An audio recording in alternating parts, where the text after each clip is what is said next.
Okay चलो। हाँ, तो क्या बोल रहे थे, एक मार्क में ये पूछा जा सकता है, कार्बोनिफेरस पीरियड कौन सा है?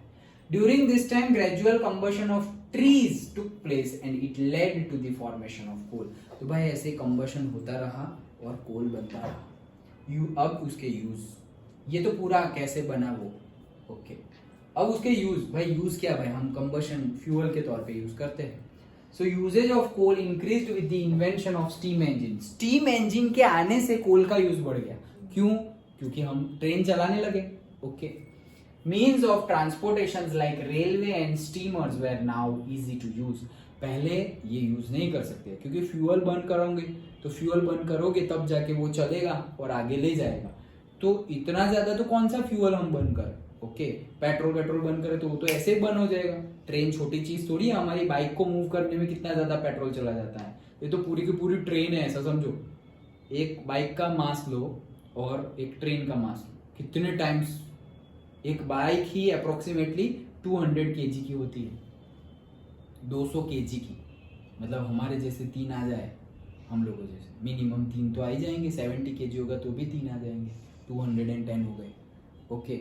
सो 3 आ जाए, 3 और 4 5 भी आ जाए, कुछ कह नहीं सकते। ओके, तो वैसे इतनी हैवी एक बाइक होती है, उसको चलाने में कितना पेट्रोल यूज होता है। तो सोचो ऐसी पूरी की पूरी ट्रेन, वो तो थाउजेंड्स ऑफ केजी में होगी, थाउजेंड्स ऑफ केजी में, ओके। तो फ्यूल चाहिए फिर वैसा। सो with the invention of electricity, coal became an important mineral for producing thermal electricity. तो जैसे ही इलेक्ट्रिसिटी का इन्वेंशन हुआ तो कोल एक बहुत ही अच्छा मिनरल बन गया, जिससे कि हम पहले तो कोल का यूज क्या था, रेलवे चलाओ और स्टीमर चलाओ। लेकिन इलेक्ट्रिसिटी का इन्वेंशन होने के बाद हमने कोल से ही इलेक्ट्रिसिटी जनरेशन स्टार्ट कर दिया और वो उसको बोला जाता है steam power plant, okay. Some by products are available from the coal. अभी कोल के बाई प्रोडक्ट्स भी है। क्या क्या है? Coal tar, ammonia gas, benzol and crude oil. तो ये सारे बाई प्रोडक्ट है। मतलब कोल टार भी कोल जैसा ही होता है, जैसे कि कोल जिसको हम डायरेक्टली बर्न करते हैं। फिर कोल टार होता है, वो उसका थोड़ा वही कोल ही है लेकिन कोल का ही, जैसे हमने वो पढ़ा ना एलोट्रॉप्स, कार्बन। तो भाई ग्रेफाइट भी कार्बन है, डायमंड भी कार्बन है, वो फेल्डस्पार और वो बोलते थे, ओके। तो डिफरेंट डिफरेंट फॉर्म्स है, एक ही एलिमेंट के डिफरेंट डिफरेंट फॉर्म्स है। वैसे ही कोल है, कोल में से ही कोल्टार बनेगा, कोल में से ही वो पीट कोल, अभी हमने देखा ना एक पीट कोल, वो भी उसमें से ही बनेगा। कोल में से ही डामर जो हम बोलते हैं, डामर, ओके। वो भी उसमें से, मतलब इतना ज्यादा तो नहीं, ज्यादातर डामर जो हम बोलते हैं वो तो वहां से आता है, किसमें से, पेट्रोलियम में से आता है, क्रूड ऑयल में से। लेकिन पर्टिकुलर जो अमाउंट है, उसका जो कंटेक्स्ट है, वो मतलब जो कंटेंट है, कंटेंट, वो कंटेंट सेम जैसा ही है, ओके। सो उसी का फॉर्म बोल सकते हैं हम। एक पर्टिकुलर अमाउंट में और पर्टिकुलर मास में होगा तो हम कोल बोलेंगे। अब ऐसा समझो, कोल मतलब ऐसे पत्थर है, फिर छोटे छोटे टुकड़े मिल गए तो तुमने बोल दिया कि ये कोल्टार है। और पाउडर फॉर्म में मिल गया तो तुम कुछ उसको ब्लैक कोल है, ऐसा कोई दूसरा नाम दे दो, ओके। ऐसे बहुत सारे टाइप्स होते हैं, उसी का टाइप है, मतलब ये तुम सोच सकते हो ऐसे। सो ये उसके बाई प्रोडक्ट्स है। Then it is available from the stratified rocks. Stratified rocks याद रखना, वो igneous rocks, metamorphic rocks, और अब आता है stratified. Stratified मतलब एक के ऊपर एक जो हो उसको stratified बोलते हैं। जैसे ये बुक्स रखी हुई तो हम बोल सकते हैं कि ये stratified बुक्स, एक के ऊपर एक, एक के ऊपर एक। मतलब ये एक के ऊपर एक ऐसे रखी हुई है, ऐसा समझो ये कोल है, यहाँ बीच में ऐसे कोल रखी है, तो ये stratified rocks है और उसके अंदर ये कोल्स है ऐसे। तो हमें ये रॉक को चीर फाड़ के निकाल के कोल निकालना पड़ेगा, like that. Now again important question, क्या उसके टाइप? तो उसके टाइप्स है anthracite, bituminous, lignite and peat coal, okay. Anthracite, bituminous, lignite and peat coal, understood. सबसे ज्यादा इफेक्टिव, जो ज्यादा हमें एफिशिएंसी दे, वो कौन सा है? एंथ्रेसाइट कोल। मतलब तुम बोल सकते हो इसमें सबसे अच्छा कौन सा है? एंथ्रेसाइट। देन सबसे ज्यादा जो हम यूज करते हैं, सबसे ज्यादा वो कौन सा है? बिट्यूमिनस को। ये कैरेक्टरिस्टिक्स याद रखना। सबसे एफिशिएंट, सबसे अच्छा कौन सा माना जाएगा? एंथ्रेसाइट। और सबसे ज्यादा हम कौन सा यूज करते हैं? Bituminous. Okay, Indian coal reserve भाई कहाँ कहाँ मिलता है?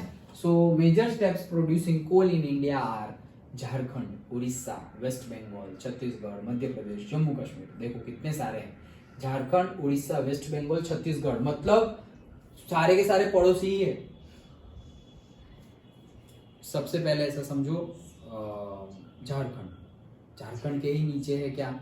छत्तीसगढ़। वहां से ऐसे ईस्ट में जाओगे तो उड़ीसा, और वहां से ऐसे ऊपर ईस्ट में गए तो वेस्ट बंगाल और जम्मू कश्मीर, वो अलग, लेकिन ये चार पड़ोसी है।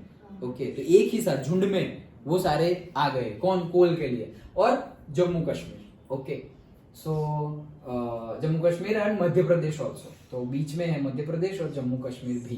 तो ऐसा समझो पूरा का पूरा ईस्ट, पूरे ईस्ट मतलब वहां मत चले जाना, आसाम अरुणाचल प्रदेश वाला ईस्ट नहीं। ओके, ये उससे पहले वाला। ओके, सो वो चार स्टेट्स मध्य प्रदेश एंड जम्मू कश्मीर, फिर बाकी से जगह पे मिलता है। कोल फील्ड्स ऑफ गुजरात, गुजरात में कहाँ पे? कच्छ, भरूच। ओके, कहाँ मिलता है भरूच में? Okay, so Kutch, Bharuch, Mehsana, Bhavnagar and Surat में मिलता है। Lignite coal is available here, तो लिग्नाइट कोल भी अवेलेबल है। ओके, तो ये जो थर्ड टाइप था ना लिग्नाइट कोल, वो भी मिलता है। सोचो, मैं अब तो हमें तो मिलेगा ही नहीं, क्यों? क्योंकि मिलेगा कहाँ से? जमीन के अंदर से, और हमने तो ऐसे लेयर पे लेयर बना दिए हैं। ओके, और घर बना दिए। अब सोचो तुम्हें पता चले कि तुम्हारे घर के नीचे कोल है, तो कभी तुम खोदोगे क्या? कितना कोल है पता नहीं, कितना कोल है पता नहीं, और घर है, सपोज मान लो कि भाई 20 lakhs का घर है। ओके, और अब तुमने तहस नहस कर दिया और तुम्हें कोल मिला 1 लाख का, तो गए काम से 19 lakhs। लेकिन सही में अगर रूल्स के हिसाब से देखे तो वो जो 1 लाख का मिला ना, वो भी तुम्हारा नहीं है, वो भी गवर्नमेंट को देना पड़ता है हमें। ओके, हम ऐसा नहीं बोल सकते कि हमारे घर के से नीचे निकला मतलब हमारा। नो, इंडियन गवर्नमेंट का है। ओके, हमारे घर से नीचे पेट्रोल निकले तो वो हमारा, it's not like that.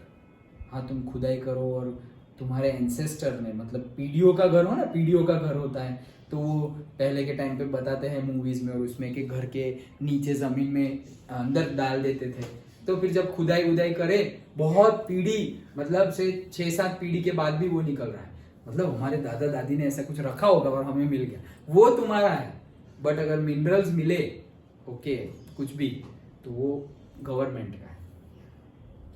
Understood? Okay, सो इतना रखते हैं। मिनरल ऑयल से बाकी है mineral oils and then natural gas, और फिर non conventional. So most probable case में हमारा नेक्स्ट क्लास में चैप्टर कंप्लीट हो जाएगा। अंडरस्टूड? क्या सोचेंगे, नॉट श्योर। क्यों, क्या